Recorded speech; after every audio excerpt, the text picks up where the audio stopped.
जैसा कि आप लोगों को पता है, अगर आपके ऊपर कोई एफआईआर होती है, जैसे कि 498 ए, 304 बी और दहेज हत्या की और 3 डाउरी एक्ट की, तो अगर आपका नाम उस चार्जशीट में नहीं है और अगर एफआईआर में है, तो आप अगर उस ट्रायल कोर्ट द्वारा अगर आपके को जो प्रोसिक्यूशन विटनेस के आधार पे आपको तलब कर लिया जाता है, ट्रायल कोर्ट आपको तलब कर लेती है समन देके, तो आप उस समनी ऑर्डर को कैसे सेट असाइड करा सकते हैं, वो आज इस वीडियो में हम लोग देखेंगे। क्योंकि आज हम लोग बात करने जा रहे हैं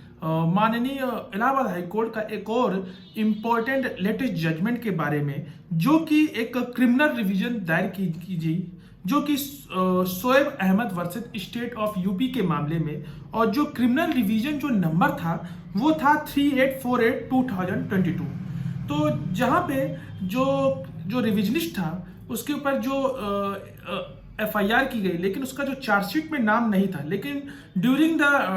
इन्वेस्टिगेशन उसके खिलाफ कोई भी एविडेंस कलेक्ट नहीं हो पाया, और उसके जब चार्जशीट दाखिल की जाती है तो उसका नाम से नहीं होता है, और ट्रायल कोर्ट ने प्रोसिक्यूशन विटनेस के आधार पर ही उसको तलब कर लेता है, और वो माननीय इलाहाबाद हाई कोर्ट में एक क्रिमिनल डिवीजन दाखिल करता है, और जहां माननीय इलाहाबाद हाई कोर्ट उसकी जो रिवीजन की अपील उसको स्वीकार कर लेता है और उस समनी ऑर्डर को सेट असाइड करता है। और ये जो इंपॉर्टेंट जजमेंट है जिसका क्रिमिनल रिवीजन नंबर 3848/2022 है। तो वीडियो शुरू करने से पहले अगर आप मेरे चैनल में पहली बार है तो चैनल को जरूर सब्सक्राइब कीजिए, जिससे कि वीडियो का सबसे पहला नोटिफिकेशन देखने को मिले। साथ ही साथ अगर आपके मन में जो भी क्वेरी दिए गए कमेंट में जरूर पूछेगा, या केस से रिगार्डिंग कोई भी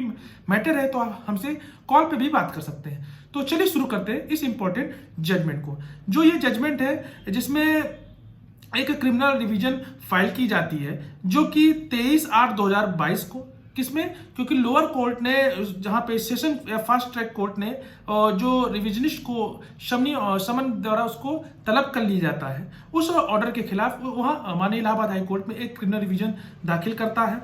जहां जो इम्पोर्टेंट बात ये थी कि जो माननीय इलाहाबाद हाई कोर्ट ने जो समनी ऑर्डर में, यानी कि जो ट्रायल कोर्ट ने प्रोसिक्यूशन विटनेस के आधार पर जो रिविजनिस्ट को जो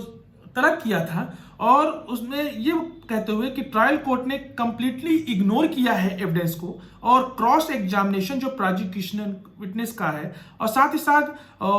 ट्रायल कोर्ट ने ये भी जो भी इन्वेस्टिगेशन जो ऑफिसर है उसने जो भी एविडेंस कलेक्ट किया है उसको भी इग्नोर किया है। इन सबको देखते हुए और जो चार्जशीट में उसका नाम भी मेंशन नहीं है, उस समनी ऑर्डर को सेट असाइड करता है। तो जानते हैं इस इंपॉर्टेंट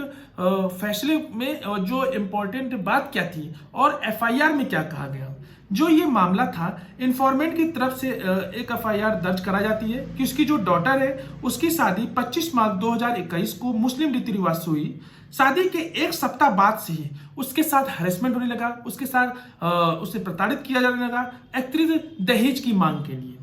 जब उसकी जो लड़की ने उसको फोन से बताया कि ऐसे से उसको प्रताड़ित किया जा रहा है, तो उसके जो इन्फॉर्मेंट, उसके फैमिली मेंबर जब उसके घर गए, उसके ससुराल गए, तो उन्होंने उसके ससुर से काफी रिक्वेस्ट की और समझाया, लेकिन वो लोग एग्री नहीं हुए और वो अतिरिक्त दहेज की और मांग कर रहे थे। उसके बाद कुछ समय बाद, यानी कि 15/6/2021 को शाम के 6 बजे उनको एक फोन आता है, उसके यानी कि इन्फॉर्मेंट के जो लड़के के पास फोन आता है कि उसका जो हस्बैंड ने फोन किया है और उनको बुलाया है कि उसके घर पे। जब इन्फॉर्मेंट उसके फैमिली मेंबर अपनी लड़की घर पहुंचते हैं तो देखते हैं उसकी लड़की की डेथ हो जाती है, उसकी बॉडी पे एक इंजरी भी फाउंड होती है, पाई जाती है। उसके बाद इन सब आधारों पे एफआईआर दर्ज होती है, और उसके बाद इन्वेस्टिगेशन स्टार्ट होता है। इन्वेस्टिगेशन जब स्टार्ट होता है तो मतलब कि उसके हस्बैंड पे, उसके सास ससुर पे, और साथ ही साथ उसके देवर का नाम भी आता है। फिर इसके बाद इन्वेस्टिगेशन जो ऑफिसर होता है वो 161 में जब स्टेटमेंट रिकॉर्ड करता है, तो जहां पे ये बात, एक इंपॉर्टेंट बात एविडेंस कलेक्ट होती है कि जो रिविजनिस्ट है वो अपने मैटरनल अंकल के यहाँ at the time of occurrence, उस घटना के समय था। दूसरी इंपॉर्टेंट चीज ये भी होती है कि जब ये घटना घटी तो वो उस समय वहां था नहीं, वो अपने अंकल के साथ रह रहा था। साथ ही साथ कोई भी ऐसा इन्वॉल्वमेंट नहीं है उस केस से जिसको कि उस समय जो घटना, जो क्राइम हुआ। जो रिविजनिस्ट के जो एडवोकेट थे वो कोर्ट की समझ ये भी इंपॉर्टेंट बात रखते हैं कि इस तरह की कभी रिविजनिस्ट ने ऐसे कोई डिमांड और डाउरी की कभी नहीं की थी डिसीज से। साथ ही साथ ना ही उसका किसी प्रकार से मैट्रिमोनियल कोई ऐसा डिस्प्यूट था, ना कोई लड़ाई झगड़ा था उस डिसीज के साथ। साथ ही साथ ये भी जो एफआईआर हो वो एक फिक्शियस नेचर की थी और अनट्रू नेचर की थी, जिसमें कोई भी एक इंपॉर्टेंट बात नहीं की गई कि रिवीजन नहीं अतिरिक्त दहेज की मांग की थी उस डिसीज से। तो ये एक इंपॉर्टेंट बात निकल के आई। और ड्यूरिंग द इन्वेस्टिगेशन में यानी कि कोई नो क्रेडिबल एविडेंस मतलब कलेक्ट किया गया था, यानी कि इन्वेस्टिगेशन ऑफिसर द्वारा और जो रिवीजन के खिलाफ, और ना ही कोई चार्जशीट उसके नाम से दाखिल कर दी। तो ये एक इंपॉर्टेंट बात कही गई। उसके बाद ट्रायल कोर्ट ने प्रोसिक्यूशन के जो विटनेसेस थे उनका स्टेटमेंट लिया। उसके आधार पर क्या हुआ, जो प्रोसिक्यूशन के यानी कि जो इन्फॉर्मेंट थे उसने बताया और उसके लड़के ने वही बात बार बार रिपीट कर रहे थे कि जो आयोग ने यानी कि जो 161 में जो स्टेटमेंट जो रिकॉर्ड किया है उसमें बताया कि जो उसकी जो डॉटर थी वो रिविजनिस्ट के साथ रह रही थी, उसके मैटरनल अंकल यानी कि मामा क्या रुक रह रही थी, साथ ही साथ उसका जो हस्बैंड वहां भी वो रह रहा था, लेकिन टिल द डेट ऑफ वो जो रिविजनिस्ट उस समय वहां था। ये वही बात वो अपने प्रोसिक्यूशन जो विटनेसेस जो ट्रायल कोर्ट में उन्होंने अपनी गवाही दी उसमें ये बात निकल के आई। बाद में ये था कि जो इन्वेस्टिगेशन ऑफिसर है वो जब उसने ये सब मतलब कि एविडेंस कलेक्ट किया तो उसमें जो रिविजनिस्ट का नाम चार्जशीट में नहीं फाइल हुआ। उसके बाद जो अपोजिट यानी कि स्टेट की तरफ से जो बात रखी गई वो क्या बात रखी गई कि जो डिसीज यानी कि उसकी शादी हुई थी वो 20/3/2021 को हुई थी और शादी के मतलब कि जब 15/6/2000 उसकी मतलब एक शॉर्ट ड्यूरेशन में ही उसकी डेथ हो गई। फिर उसके बाद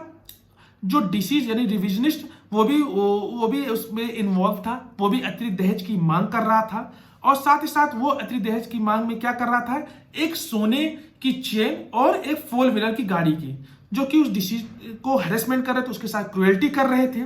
और लर्नर जो ट्रायल कोर्ट ने सही तरीके से उसको जो एविडेंस को कलेक्ट देखते हुए उसको जो भी ऑर्डर पास किया वो एक लायबल है, वो एक सही है, उसको डिसमिस नहीं किया जाना चाहिए। तो ये एक इंपॉर्टेंट बात स्टेट की तरफ से वो कोर्ट की समझ रखी गई। फिर कोर्ट ने ऑब्जर्वेशन देखते हुए जो ये देखा कि जो सेक्शन 161 सीआरपीसी का जिसमें सफिशिएंट एविडेंस कलेक्ट किया गया इन्वेस्टिगेशन ऑफिसर द्वारा, जो कि ये नहीं सजेस्ट करता कि जो इन्वॉल्वमेंट ऑफ रिवेन्यू उस क्राइम में था, यानी कि 161 का जो स्टेटमेंट रिकॉर्ड हुआ उसमें ऐसा कोई सजेशन, ऐसा कोई चीज बात निकल के नहीं आई कि रिविजनिस्ट भी उस केस में इन्वॉल्व था। दूसरी इंपॉर्टेंट चीज थी ड्यूरिंग द क्रॉस एग्जामिनेशन जो रिविजनिस्ट को नहीं कंसीडर किया ट्रायल कोर्ट ने जब इस तरह का ऑर्डर पास हुआ। तो इस सब पॉइंट को देखते हुए ऑनरेबल इलाहाबाद हाई कोर्ट ने जो क्रिमिनल रिवीजन जो फाइल की गई थी उसको अलाउ कर दी और जो निचली अदालत ने जो ऑर्डर पास किया था यानी कि शमनी ऑर्डर को उसको सेट असाइड कर दिया। तो यह एक इंपॉर्टेंट जजमेंट जो कि हाल ही में इलाहाबाद हाई कोर्ट का है। तो आशा करते हैं ये वीडियो आपको अच्छा लगा होगा। अगर आपको अपने केस को अच्छा मजबूत बनाना है तो आपको इंपॉर्टेंट ग्राउंड्स लेने होंगे जिससे कि आपका केस और अच्छे से मजबूत हो। और अगर आपको इस जजमेंट से लेने कोई भी क्वेरी है तो दिए गए कमेंट बॉक्स में जरूर पूछेगा, या हमारे दिए गए व्हाट्सएप नंबर पे हमसे संपर्क कर सकते हैं। आशा करते हैं वीडियो आपको अच्छा लगा होगा। तब तक के लिए मिलते हैं नेक्स्ट वीडियो में, तब तक के लिए धन्यवाद।